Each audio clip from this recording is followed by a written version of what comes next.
think we should start off with number one, the Washington Wizards, who currently sit first in the East at 10 wins and three losses.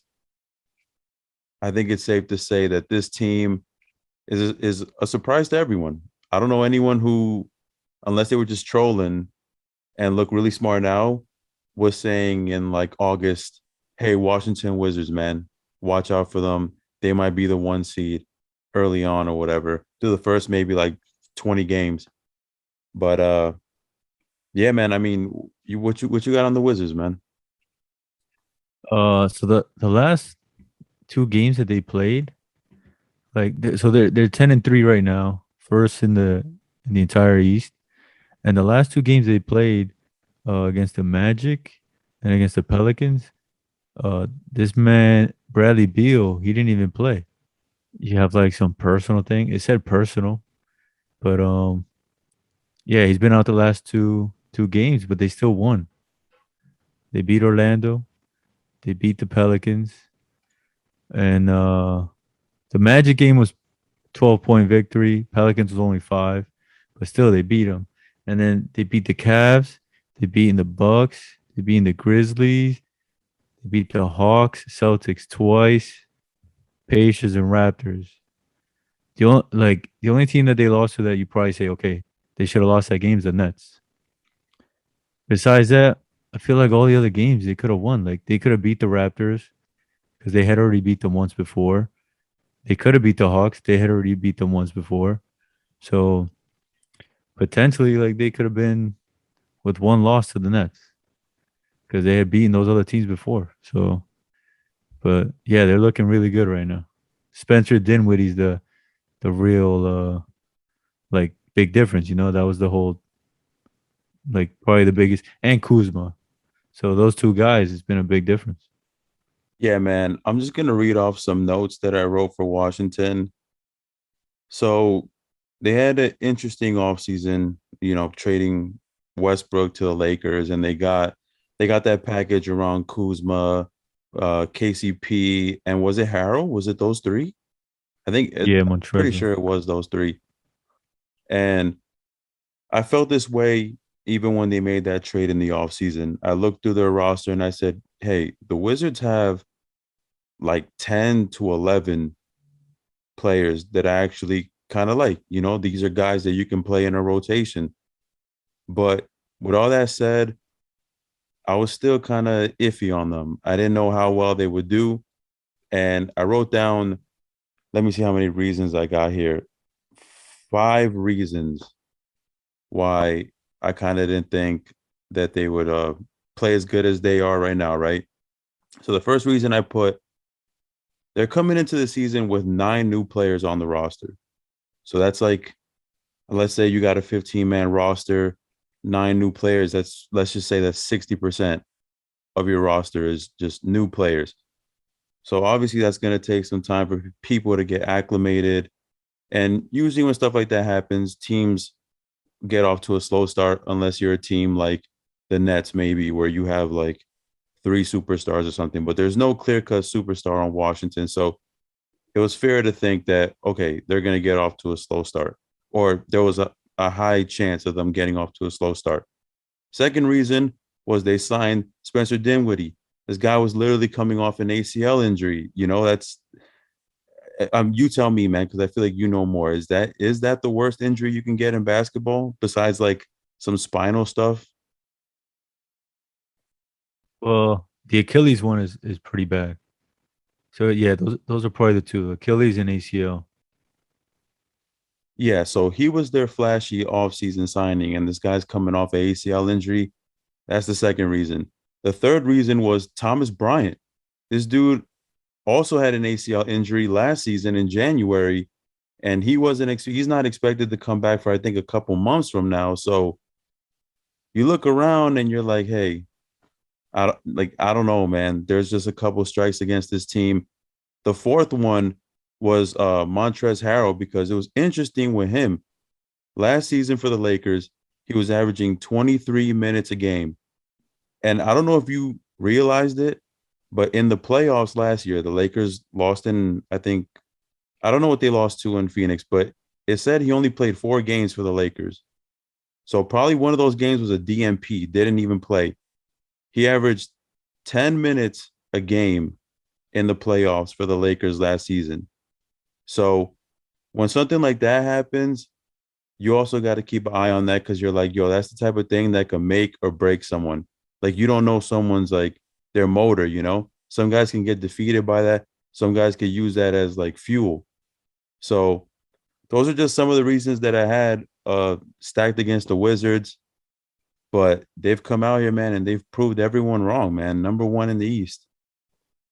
And I just want to also say, because I hate it, but I guess it just is like another knock on Westbrook because they get rid of Russell Westbrook, just bring in 3 role players, and they're a way better team, or at least they look like through the first 13 games.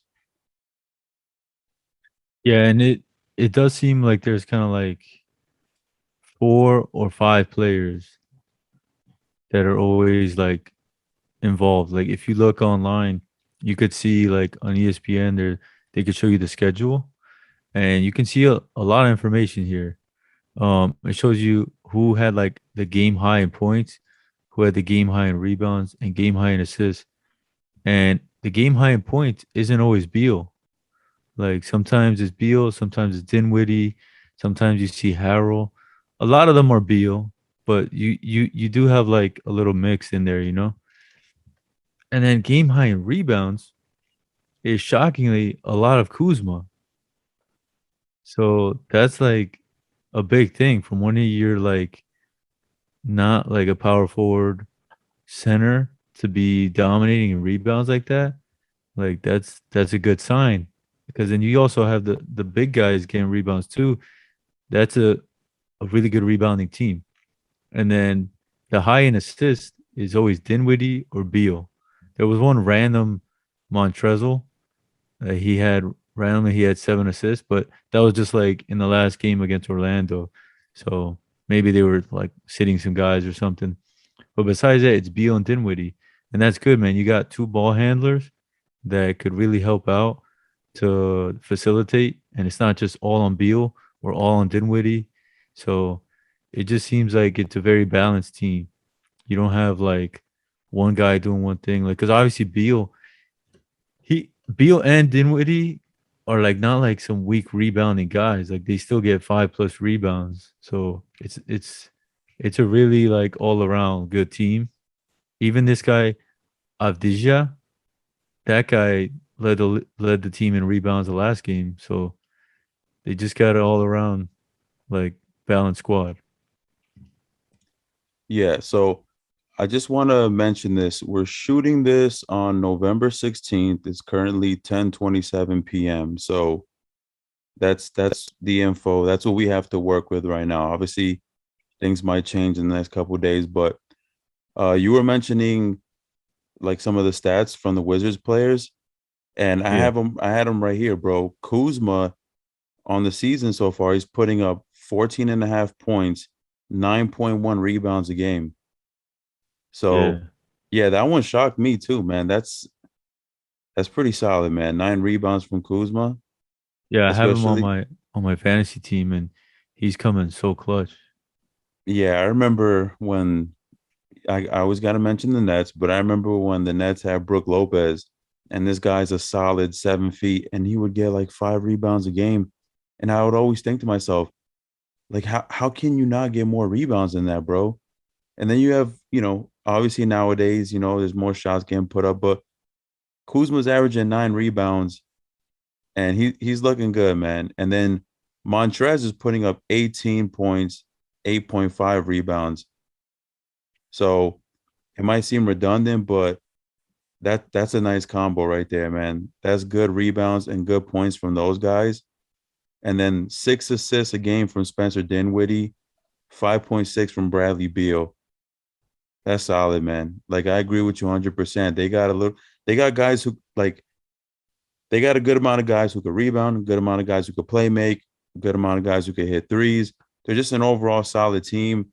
Bradley Beal's averaging over 23 points a game.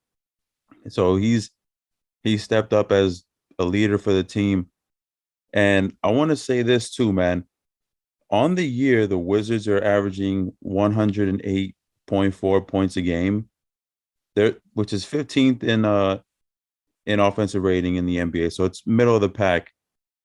Those four players I mentioned, Bradley Beal, Montrezl Harrell, Spencer Dinwiddie, Kyle Kuzma, those guys are averaging 72.8 points per game between those four players, which if you average it is like 18 point something points per game on average between those four guys. That's really good, man. To know that you can get that from these four guys who can average like on average 18 a game, give or take, is good, man. Yeah, and then they say that Kuzma should be back. I mean, sorry. They say that Beal should be back from that personal issue. Hopefully he is, because like it sucks when like you don't have all the players and then maybe you go on a losing streak or something. But if they could keep it up, man, that'd be nice to see. Because um, I was looking at the odds and they were like middle of the pack and odds to win the championship, and it's pretty cool, man. That's like something that really shows you like what were people thinking before the season started, you know? Like they're literally like middle of the pack. Pretty much you're not gonna win. And then they're up there, man. They're like second best team in the league. Yeah. I also noticed, bro, opponents' points per game, they're letting up 103.5. Defensive rating is fifth in the NBA. So they're getting it done on defense. That's most likely why they're as good as they are. Because you could put up points, but if you're not playing defense, like you could easily be middle of the pack or even like a sub 500 team. Because what good is it to score 110 if you're giving up 115? You know what I mean? So they're getting it done on Yeah. defense. That's the main reason, bro. And you have to remember, bro. They do not have Thomas Bryant, and they don't have what's his name, Hachimura. Yeah. He's out for personal reasons too. I don't know what I Yeah. don't know. It's personal, but those are two guys that when I was looking at their rotation in the offseason, I said these are guys that are going to play for them. They're not even playing. They're not Yeah, well even. that's a good way to transition that whole thing about like if you if you give up more points than you actually put up. Because there's two teams in the East that they do that. They give up more than they score. That are or three teams that are pretty noticeable. You want to talk Yeah. about those? Wait, I just want before we move on, I kind of want to get a prediction from you. Like, what do you see from Washington from here on out? You think they stay this hot? You think they're gonna So slide? if you look at their schedule, so this might transition to everything else we're gonna talk about. But if you look at their schedule, in the next like maybe 20 games, they're going against Charlotte, Miami twice again, Charlotte again. That's four games against really tough teams. Then two really easy teams, the New Orleans Hornets, which they already beat. I mean, New Orleans Pelicans, my bad. And the OKC Thunder. So those two they should win. Then they go against Dallas in Dallas. It's gonna be tough. San Antonio, Minnesota, they should win. Against Cleveland, you don't know. Cleveland, they're showing up, but you don't know if Mobley's out. Then Toronto, Indiana, Detroit. That's like three games they could win. Utah, Denver, Sacramento, Phoenix, Utah, the Nets, the Knicks, the Sixers. So all these games, I feel like the next two games, the next four games, like Charlotte, Miami, Charlotte, those are tough. Then you got two easy ones, and you got a hard one, and an easy one, then a hard one. They don't have an easy game again until like January 9th against Orlando or January 5th against Houston. So they're gonna have like a solid month, month and a half of like a lot of difficult games. If they have Beal back, I think they can go probably like 60% wins on that. And they should stay within the top four. That's my prediction. But I don't think they're gonna stay top dog, man. Like Brooklyn just got their asses whooped by Golden State, but that's like without Joe Harris, without Paul Millsap, and then Kevin Durant saying that his shoulder hurts. So I don't know. That's a tough one against Golden State. But besides that, the Nets are looking good too. So I don't think I don't think the Wizards are going to keep the top spot, holding off the Nets or the Bulls. But we'll see. Yeah, I agree with you. I think, you know, it's a nice feel good story. It's a good start for them, but overall, I just feel like you got to have two, three great players in today's NBA. They have one good one and then just, solid role players. I just don't see them staying this hot. I think they slip. Worst case scenario, because remember, this still 67, what is it, 13? How many games is this season? Is it 72? What is it this year? No, it's supposed to be 82. 82. So they still got Yeah. 69 games, man. That's a long way to go. I Yeah, think but they could even if you like look at just yeah. if you look at the standings, number one is Wizards, number two is Bulls. Bulls without Vucevic right now for a few days. Nets without Kyrie. That's a big thing. If Kyrie comes back, everything could change. The Heat, they're a good team. They're really close, only down by 2 games. Um, and then after that, it's the Cavs. Like I don't know. Like the Cavs can go up and down. The Knicks go up and down. The Sixers, I don't know what's going on with them. The Hornets are super up and down. Boston super up and down. Toronto's not that good to me. The Bucks, I don't know what's going on with them. And the Hawks are struggling. So I don't really see anybody besides the top four teams like competing with the Wizards. Do you see another team competing with them? No, that's what I'm trying to say. I think best case scenario for them, they can go fourth seed, but I also wouldn't be surprised if they just slip out of home court advantage. But I do think ultimately they will be good enough to make the playoffs. I don't think they'll slide out of the playoffs, but there's still 69 more games to play. So, anything could really happen. But that's just my prediction. I think they make the playoffs, but they could, man. They could slip out of home court advantage because I don't know. It's just how long can these guys keep it up, man? Like how long can Kuzma continue this level of production? Montrezl Harrell. I don't know. You just gotta watch it. We gotta watch how it plays out. Yeah, I'm predicting they keep it up. Like they're not gonna let down.